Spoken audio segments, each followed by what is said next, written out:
Perekrutan 1.000 anggota Satpol PP dipertanyakan Ketua DPRD Maluku.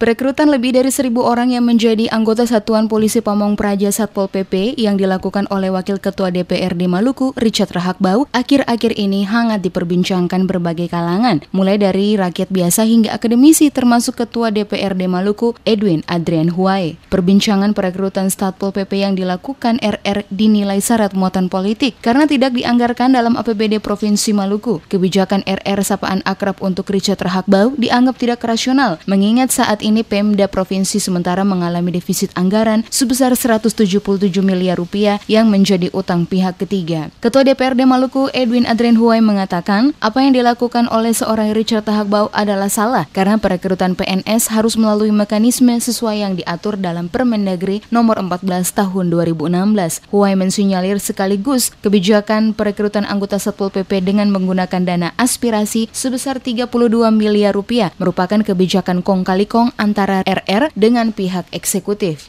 Oleh karena itu, warga diingatkan untuk menyikapi model pengangkatan yang dinilai tidak rasional ini karena diduga hanya untuk kepentingan sesaat selama tahun politik 2018-2019. Sumbangan yang saudara Richard lakukan dengan istilahnya dia menggunakan dana aspirasi, apakah ini terkait dengan situasi politik baik pilkada maupun kepentingan legislatif? Menurut saya iya. Karena dia tidak punya kewenangan dan dia lakukan pada saat tahun politik. Kalau dia menyatakan di mana-mana termasuk di media bahwa dia punya dana aspirasi 32 miliar, jangan-jangan ada kong kali kong antara dia dengan pihak eksekutif. Ya. Bisa saja dengan sekda, bisa saja dengan wagub, bisa saja dengan gubernurnya atau siapa saja yang berkepentingan. Kebijakan perekrutan Satpol PP telah banyak dilansir media di Kota Ambon, dinilai keliru dan salah dari sisi aturan. Pengangkatan pegawai dapat dilakukan harus atas usulan pemerintah daerah dan bukan orang per orang. Kalaupun ada rekrutmen pegawai Satpol PP, kuotanya terbatas karena harus disesuaikan dengan kondisi keuangan pemerintah daerah. Oleh karena itu, semua stakeholder diminta mencermati dinamika ini dengan baik, jangan karena ada kepentingan politik lalu ada yang dikorbankan. Karena pengangkatan baru bisa dilaksanakan setelah pilkada gubernur dan pemilihan legislatif. Masuk menjanjikan kepada 1.000 orang, sekitar hampir 1.000 orang anak muda generasi Maluku untuk diangkat menjadi PNS ya di Satpol PP, menurut saya itu salah. Richard itu siapa? Pengangkatan PNS juga ada aturan, ada mekanisme yang mengaturnya.